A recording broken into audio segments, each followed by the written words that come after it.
Hey friends, if you encounter Windows Firewall Error Code 0x8007, then please watch this video. I will guide you through the resolution. So here's what you have to do.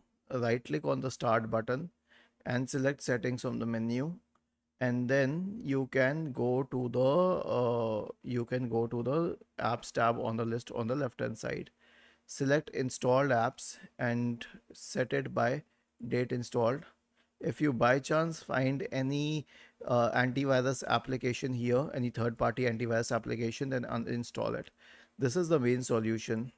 Then you can search for command prompt in the Windows search bar and click on run as administrator and type the command sfc space forward slash scan now and hit enter to invoke the sfc scan.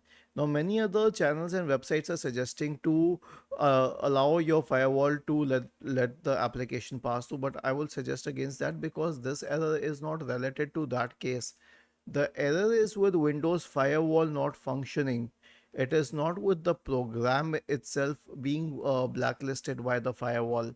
So for this reason, our next approach will be to perform a clean boot on the system. And why are we performing a clean boot on the system?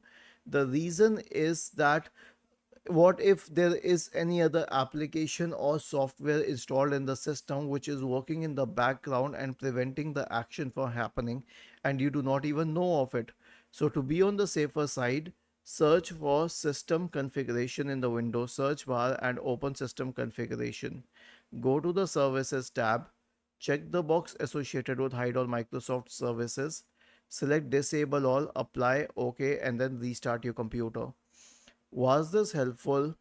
If yes, then please subscribe to the channel. If not, then let us know in the comment section of the video on how we could help you further.